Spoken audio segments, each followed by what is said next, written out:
This is the Chiefs official podcast network. Take advantage of the day. When you get an opportunity in this game, you make a play. The playmakers on three. 1, 2, 3. Touchdown, Kansas City! The Chiefs are right in the thick of it, baby!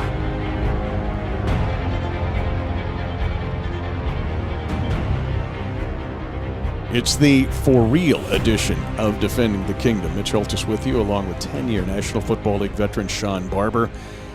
I'm saying that's my open for the radio. I'll just tell you, it's for real. All of this talk, all of this anticipation, camps, OTAs, lifts, and now it's time to get it started for real against a team that was in the AFC Championship game 2 years ago with the Jacksonville Jaguars right out of the gate. Yeah, the atmosphere is exciting here in Kansas City. I can't wait to board the plane and actually get to Jacksonville to see what the environment's going to be there. I know that city is hopping hot, riding high on what is deemed to be one of the best defenses in the league this year, but also on some rejuvenated legs of a running back and the championship demeanor that Mr. Foles brings to the quarterback position. So they have reason to have high hopes, but also here at the Kingdom, we have really high hopes, both great expectations for what we can do on both sides of the ball. Not only do they have high hopes, BarberShop, they've got motivation. Let's go back to last year's game. They were 3-1 coming in here. That was the biggest game in the league that day. Chiefs were 4-0, off to a hot start. Mahomes was impressive, but they didn't know he was going to throw 50 touchdowns. But then the season for Jacksonville that week trashed. They didn't win a game in October, didn't win it in November. All of a sudden their season's kaput. So they're looking at the Chiefs going, wait a minute, this is the team that wrecked our season last year, basically. So you got that action going in. And then Fournette. I mean, 2 years ago, Chiefs Kingdom fans need to realize the Jags were in the Chiefs' role 2 years ago. They lost to the Patriots in the AFC Championship game, and they got there mainly because of Leonard Fournette, who seems to be a redone dude. Like, he wants to get back to what he was 2 years ago. He slimmed down. The Chiefs want to build a wall. It was arguably statistically the weakest part of the Chiefs team last year. That will get tested right away. Oh, definitely. And we know he comes from the makeup from that LSU Tigers we talked about. We got some good Tigers on our team. We got Matthews and Breland. We got guys that we give them credit from coming from that tough New Orleans atmosphere, playing down in the Bayou. But Leonard Fournette is a guy, he runs behind his pads, great balance to contact, great acceleration. He has that home run capability, great vision, and then he has a size to be a three-down back. He's somebody that you're going to definitely have to worry about, not only the first quarter, but he gets stronger as he gets more carries. And defensively, those are the kind of running backs you worry about because you keep them 1 or 2 yard per carry for a first half, and then they come out after halftime, and in that second half, they get rolling, they get going, and they seem to get stronger as the defense gets weaker. And that's the thing you got to really we talk about building that wall. We got to make sure that all 11 guys, especially the front 7, are on the same page on every snap. But building that wall, what I've seen over the last several months, that's why I'm saying this will be an interesting test, is some pride in building that wall. They had it at training camp. They know that it was the Achilles heel last year. But going down the line, Chris Jones seems to be rededicated to playing the run, not just getting sacks. Derek Nottie might be the most improved player on this football team. Frank Clark, we know what he's like. And then the linebackers. Talking with Anthony Hitchens this week, he's as excited as you are to get on that plane because this, kind of attacked their demeanor. This attacked their football reputation, so to speak. And now you're going to get to play against Fournette in a system that will make him centric and trying to keep Leonard Fournette from dictating terms in this game or wrecking a game. Yeah, the linebackers, they definitely took last year personally. A lot of the statistics say that, we got to the quarterback. We created a lot of sacks and turnovers, but we were porous against the run. We gave up way too much yardage. We were 30th or 31st against points per game given up. And as a linebacker, you're the general, you're the field general on the defense, and so you do take that thing. You take that personally as a personal. Somebody taking a personal shot at your character as a defender. And so, I think Hitchens, Hitman, Ragland, those guys, they were Ben Neiman, Dorian O'Daniel, those guys that were part of the team last year, I think they were so excited, like biting at the bit to get back on that practice field, to get back to just getting downhill, gap sound football, building that wall to stop any running game that comes to the Arrowhead, or if they got to go to Jacksonville and take care of that Leonard Fournette. He's going to be a tank. He comes at you like a tank. But I think we have the personnel and the scheme to really do what we need to do on defense to negate any big carries by him. Fournette, 10 100-yard rushing games in just 21 games. Again, he can wreck a game. Jacksonville, different this year. They spent money on getting Nick Foles in at quarterback. I remember when Nick was here, I had some great chats with him. What a great dude. And the thing that he's been able to do is perform when he's been called upon. And his run to be Super Bowl MVP a couple of years ago was amazing. But now Nick Foles, the whole run pass, he's not Michael Vick and running the ball. No, he's not Lamar Jackson, but you got to respect him enough that if you just dive on Fournette, he can take off and run for 12 yards. Yeah, on third downs, on a fourth and goal, situations where he only needs a couple yards to keep the drive alive. He's not scrambling to make you look bad, but he's just so efficient of when he does pull the ball and scramble. So you do have to account for him. But that wouldn't be something that the defense is really worried about. You're not going in the game trying to stop Nick Foles from gaining 20 yards. You're more concerned with him throwing up that 50-50 ball down the field, trying to get behind the defense. He tries to catch you off guard sometime with some of his run, play, action, pass, and then he hits you with some home runs. So he's always been so accurate, a very consummate pro at throwing the ball downfield, when to take chances. He knows game situation. Sometimes he throws the ball down there where it's as good as a punt. 3rd and 15, 3rd and 12, backed up in his own area. He lets it fly deep, hopes for a PI, hopes for his guy to come out with the ball. But even if you intercept it, he thinks it's a punt. So I wouldn't think he's going to be so careful with the ball, and that should give our safety some chance.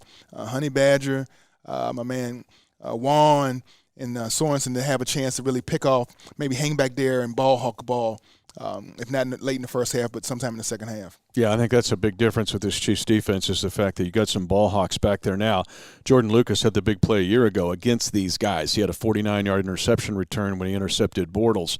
We're going to get to Mahomes in a second and why this game is big for him and maybe bigger than people realize. But before we'll do that, one last thing in talking about this secondary of the Kansas City Chiefs. In talking with the defensive staff, too, who can get behind you? Conley's on this team. We know about Chris. He's on the Jacksonville team now. But D.D. Westbrook is a guy that can get behind you on play-action passes. So there's where you got to play the run, make sure you build the wall and stop Fournette. But you just can't go to sleep on a guy like Westbrook who can run behind you. Yeah, he has great hands, great elusiveness. He creates creates separation against DBs. He's a top-flight receiver. He's a guy that you want. If you do any fantasy, anything like that, you can get him as a tier 2 wide receiver. He can be your flex player and start as a wide receiver 2 on your team. But he has all the capabilities of being a top-notch wide receiver. He just never had anybody get him the ball. Last year, when you look at the game, so many times the Bortles just threw the ball into the ground, underthrew it by 5 yards, overthrew it by 7 yards. And these were in key downs, third downs where you just needed to keep the chain moving. They had players open, but he just couldn't make the connection. And that is too many times during the season, the defense had to deal with going back on the field because of a lost opportunity on offense. And coming here to Kansas City last year, I think we broke their back. They put all their chips to the table. The defense came in chirping. We know Mr. Duval came talking about how he was a Pro Bowl cornerback, and he was being matched up against a special teams Pro Bowler in Tyreek Hill, and we just shut all that down. Being able to take control of the game by halftime up 20-0, and then the Chiefs were able to kind of put it on cruise control. But I look forward for their wide receiver crew. Like you said, they got Chris Conley coming back. He knows our offense. They signed our third-string quarterback, trying to get a little bit more insight about the offense. But, our offense, we didn't show too much in the preseason. We're just going to turn the page to whatever the next recipe, the next thing for Coach Reed to put in Pat Mahomes' hands. I have no doubt that our offense is going to be on all cylinders. But this defense is what I'm so excited to see about go down to Jacksonville and try to stop that run. Again, we're going to mention Patrick Mahomes here in a second and why this game is more important than you may think for him. But the note here, a couple of stats. one on defense for the Chiefs. The number that's banged in my head all off season is only 13% 3 and outs. Don't let the Jaguars dictate terms here to you. Get them off the field, and particularly early in the game. The second one now, as we do flip over to this Jacksonville defense, and you've alluded to them, is the fact that even as much of a wreck of their season became at 5-11, they came in here 3-1 in early October and ended up 5-11. So you do the math. They were still number one in the NFL, this Jacksonville defense. Number one in the NFL. They only allowed at home 15 points a game. Now, that's on a 5-11 season. So that gets your attention about their will and their toughness, and that's some of that Tom Coughlin, Doug Marrone coming out in them. Yeah, they lost. I mean, it's a bunch of close games they lost by field goals. I know they shut out Indianapolis late in the season, and that was the Indianapolis team that was on a hot streak. They ended up going in the playoffs and winning a bunch of games. Went up to Houston and won, came here. We took care of business against the Colts, but at the time in the season, the Colts were hot and hitting on all, and they shut them out. So that's a testament of what they can do when they're on their P's and Q's. Calais Campbell up front, the rookie Josh Allen from, our defensive coach knows him, how credible he is as far as coming off the edge. Miles Jack at the linebacker position. It's like they have a elite talent at every level of the defense, and if you don't pay attention, they'll make you pay.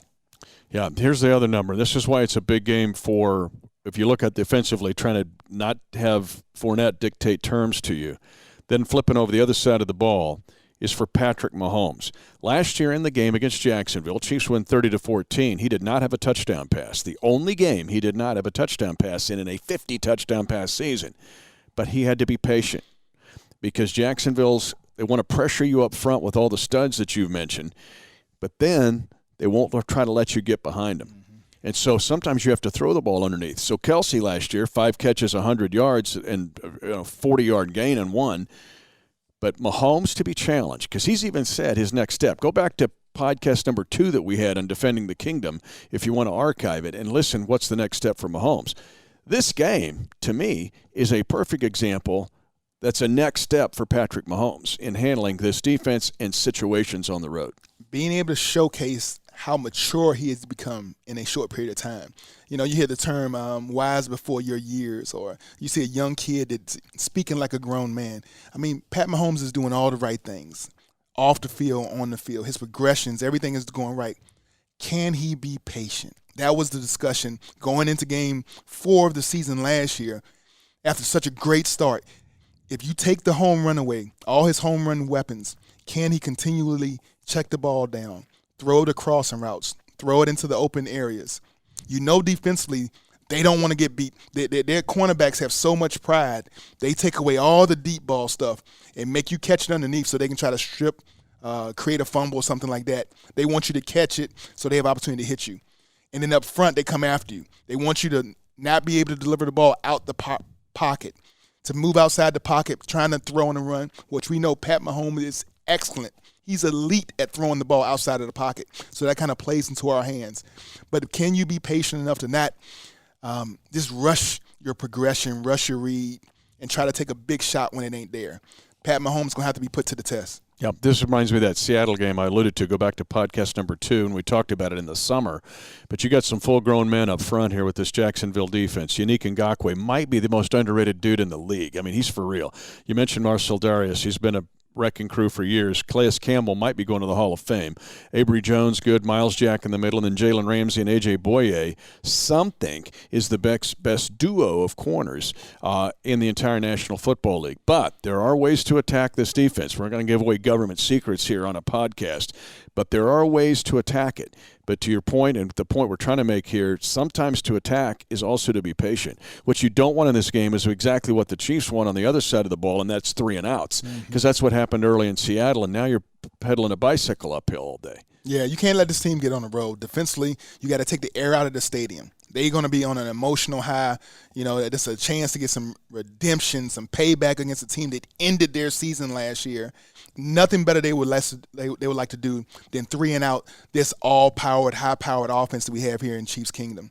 So you got to be able to attack where you can. We've noted some players that are playing at an elite level, but what you didn't hear is that safety position. We didn't talk about their safeties. That has always been a weakness for Jacksonville. Ever since Donovan Darius and those guys used to patrol the secondary at Jacksonville, they haven't had one since.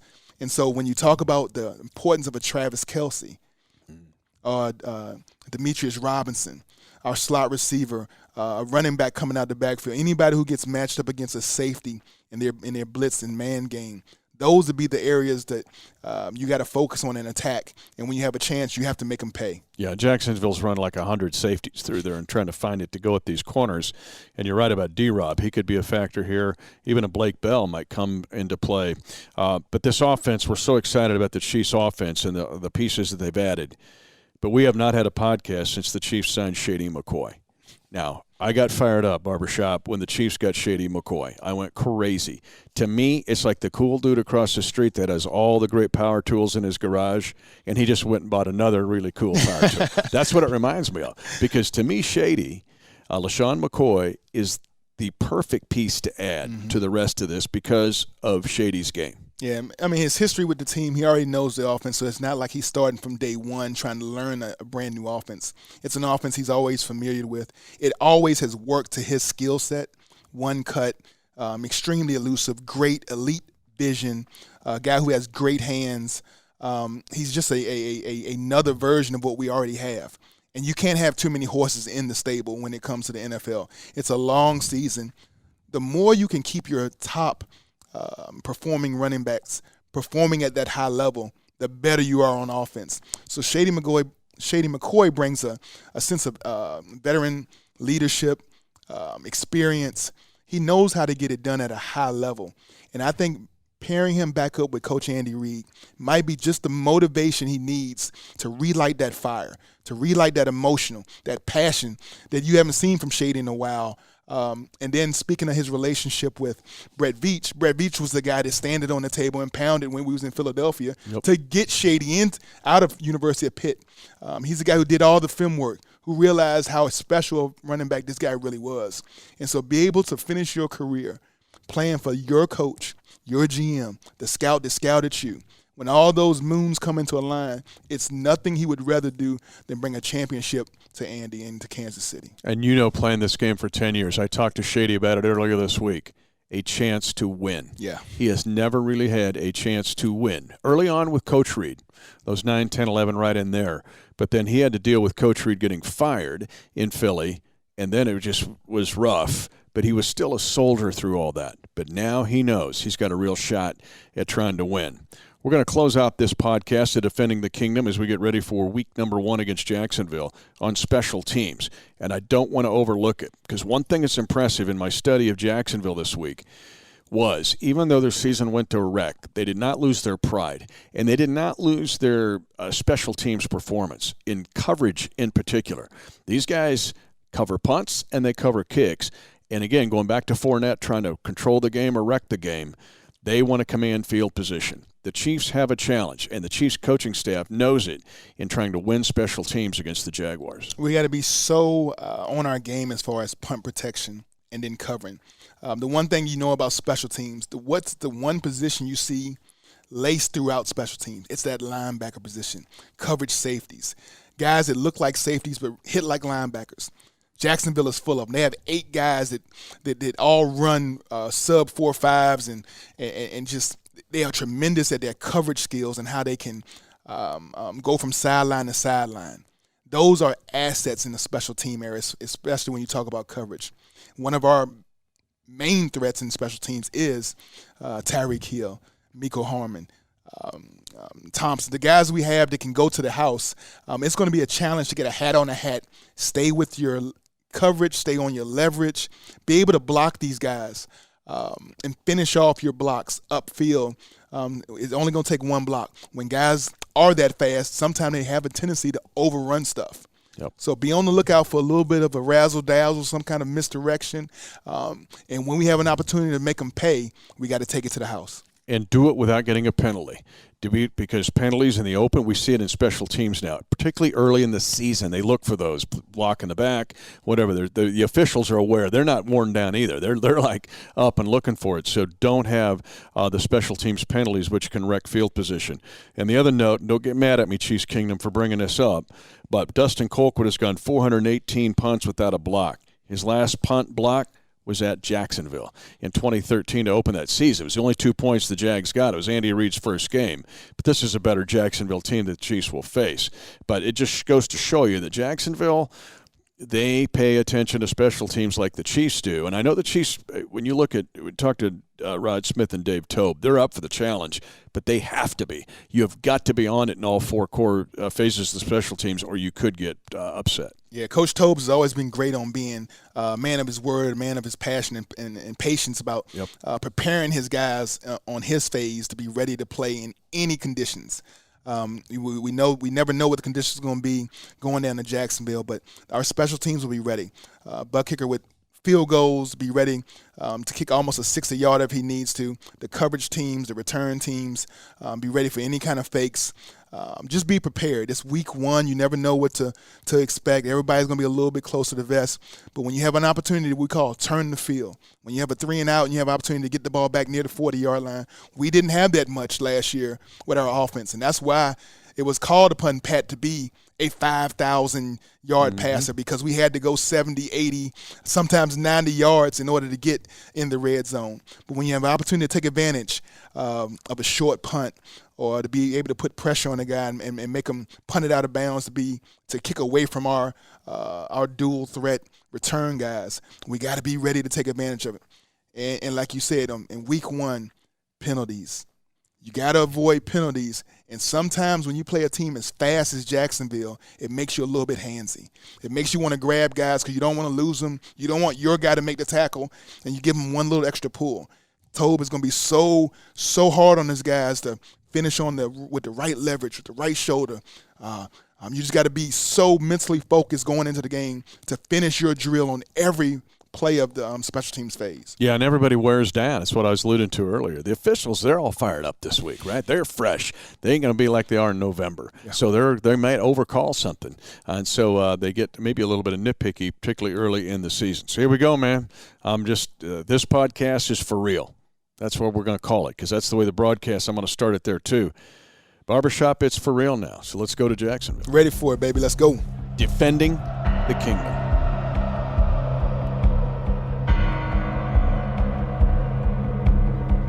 Thanks for listening to the Chiefs Official Podcast Network. 10-5, touchdown! Lock it down! And the celebration begins at Arrowhead.